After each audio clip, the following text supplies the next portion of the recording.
So today I'm going to talk about how to work a half triple crochet increase or a half trip increase.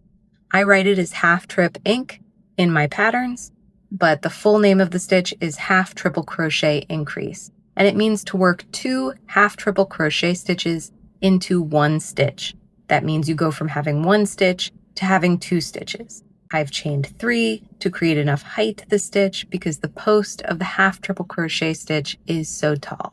So to work a half triple crochet, I do have a separate video on the half triple crochet stitch, and I will link to that in the description of the video. I will go over it again here. You yarn over twice, insert your hook into the next available stitch, yarn over, pull up, yarn over, pull through 2 loops, yarn over, pull through 3 loops. That makes 1 half triple crochet stitch. To make it an increase, we will yarn over twice and insert the hook into the same stitch that we just worked into, yarn over and pull up, yarn over, pull through 2 loops, yarn over, pull through 3 loops. That works 2 half triple crochet stitches into 1 stitch, and it makes a nice increase. I'm going to work that again, but quickly.